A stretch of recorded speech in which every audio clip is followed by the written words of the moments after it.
Nós vamos fazer algumas informações adicionais sobre a análise de Fourier, especificamente em relação à análise matemática. A análise intuitiva nós já havíamos feito lá quando nós falamos sobre a possibilidade de gerar formas de onda, analisá-las através de composição e decomposição. Sempre é bom nós termos esses dois livros em mãos.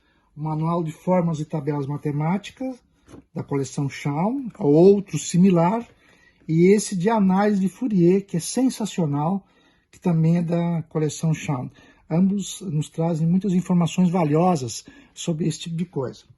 Então, relembrando, o Barão de Fourier especificou que qualquer forma de onda pode ser representada por uma somatória de senoides e cossenoides, diferentes amplitudes, frequências e fases.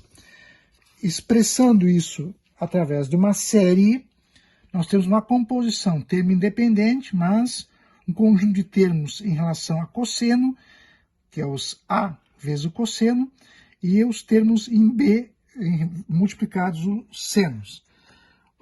De tal forma que, idealmente, seria uma composição infinita de senos e cossenos.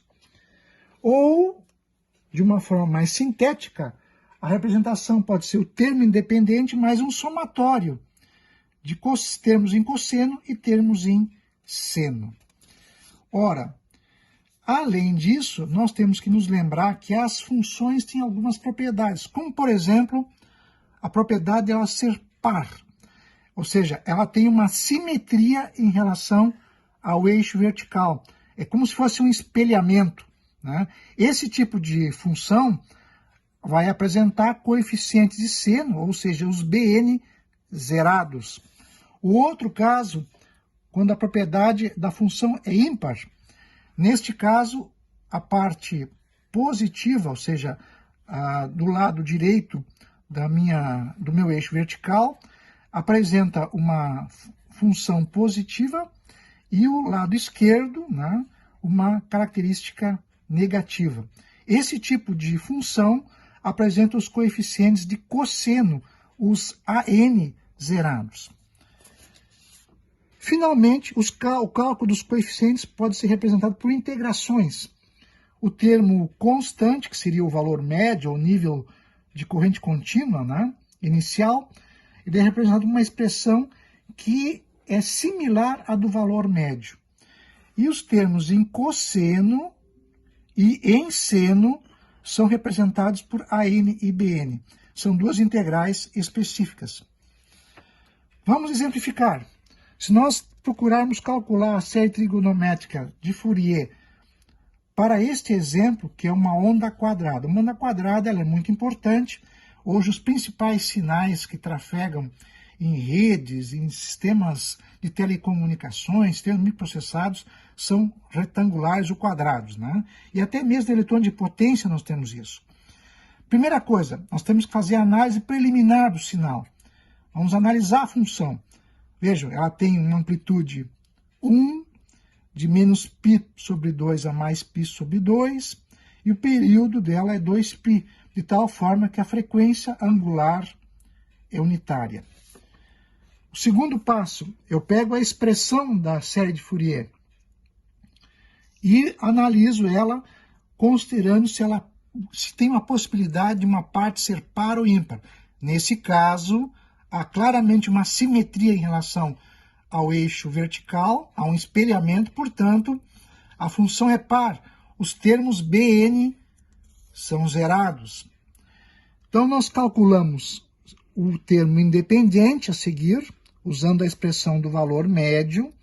Então, aí 1 sobre 2π, que é o período, de menos π sobre 2 a mais π, 1, que é o valor neste intervalo.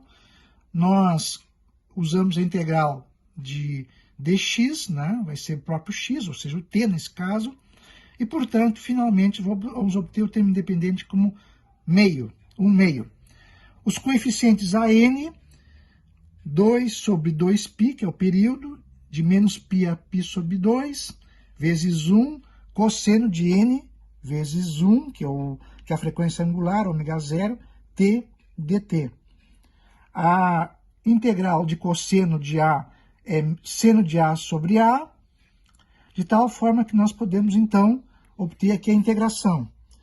E essa integração vai se dar para cada uma dos coeficientes n, de 0 até infinito. Se nós observarmos esse equacionamento, nós vamos obter, então, essa expressão aqui para os termos AN. Quando nós analisarmos e fizermos o cálculo para cada n, vamos observar que os n par, o meu sinal vai dar 0. Para os n ímpares, nós vamos ter, por exemplo, n igual a 1. A1, 2 vezes 1 sobre π vezes seno de 1π sobre 2. Vou ter 0,6366. E assim sucessivamente para cada um dos n's, né? 3, 5, 7, 9, até o infinito. De tal forma que eu fique com uma expressão a seguir da função, termo independente, mais um conjunto de termos em cosseno. E, finalmente, eu posso obter o gráfico da minha função. Vejam que é um conjunto de expressões, né, que claramente ficam discretizados os meus níveis, ou seja, eu represento essa onda quadrada por um conjunto de senoides de determinada amplitude e frequência. A amplitude é expressa por esse nível, né? No caso da senoide de frequência 1, 0,6366, e assim sucessivamente. A componente DC é o primeiro nível, e os demais componentes, aqui nesse caso, geram uma envoltória que depois nós identificamos como sendo a função de amostragem, que é uma função muito relevante no trânsito de sinais digitais e assim por diante. Espero que vocês tenham entendido e tenham gostado do nosso vídeo. Tchau, tchau.